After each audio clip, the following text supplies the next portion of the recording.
La semana pasada estuvimos hablando de la situación de los docentes en la provincia de Mendoza, particularmente también del departamento de Santa Rosa, teniendo en cuenta que ya esta semana, el lunes, para ser más precisos, comenzaron nuevamente las clases, de forma virtual desde casa, pero comenzaron las clases también ya nuevamente. Y nos llegaron algunos mensajes respecto a la situación también de los celadores en el departamento de Santa Rosa. Y por eso nosotros dialogamos con Pablo Masuti, él es secretario de Educación del SUTE. Nos habla de la situación de los celadores en la provincia de Mendoza en general y obviamente, bueno, habla de esta situación, de cómo está hoy el celador. Insisto, de algunos mensajes que nos habían llegado aquí al programa, por eso lo consultamos. Escuchamos la palabra de Pablo Masuti refiriéndose a este tema, hablándonos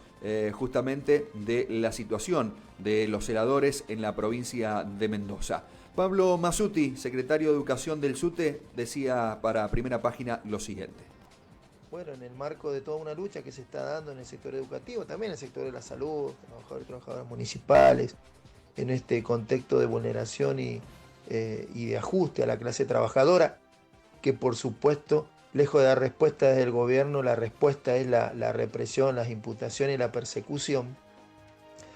En este contexto, donde no se llama paritaria, donde no se paga el aguinaldo, donde no se pagan las deudas, donde en el caso de la educación no se llama suplencia, no se entregan los bonos correspondientes, no se activan los programas educativos como la jornada extendida y por supuesto no hay un aumento de emergencia y fundamentalmente a compañeros y compañeras celadores que son quienes están siendo más golpeados por esta crisis y a lo que se suma ahora la pretensión de que asistan a la escuela como pasó al comienzo de la cuarentena y del cierre de las clases presenciales, donde se quiere imponer ahora una presencialidad de los trabajadores y trabajadoras, sumado a la pretensión del gobierno de comenzar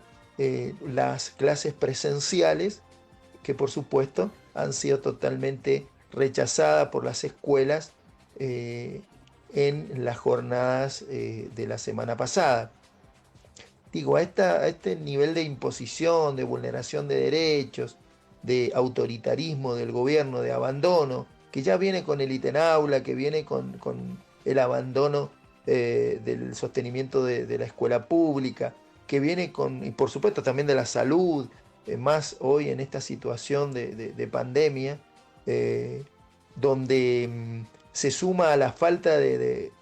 sostenimiento de la educación virtual, tanto para familia como para trabajadores de la educación,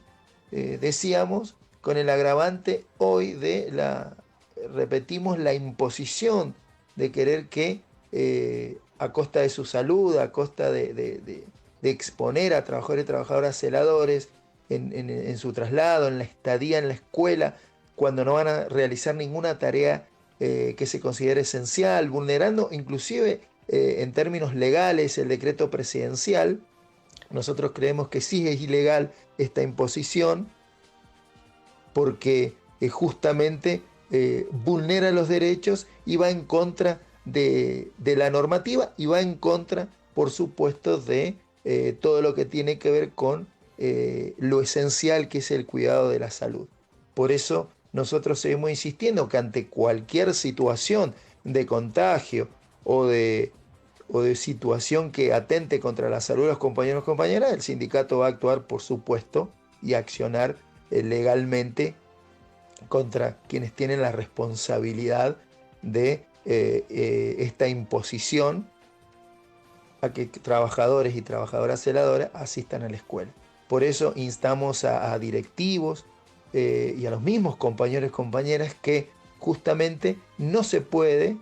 acatar una ley que es ilegal, una imposición que es ilegal y por supuesto es ilegítima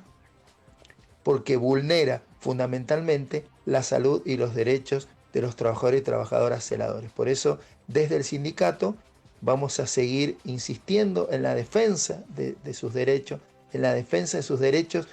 en condiciones de trabajo, en condiciones salariales y decirle al gobierno que no se debe abandonar la educación pública, que no se debe abandonar los derechos de los trabajadores y trabajadoras, y que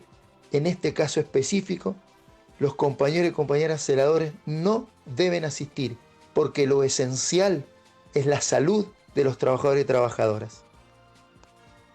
Era la palabra de Pablo Mazzuti, secretario de Educación del SUTE, hablando de cuál es la realidad en la actualidad de los celadores en la provincia de Mendoza. Reclamó que nos habían hecho también mensajes que nos habían llegado aquí al programa preguntándonos o exponiendo esta situación, y por eso nosotros fuimos en busca de la palabra de Pablo, quien gentilmente accedió para poder dialogar con Primera Página.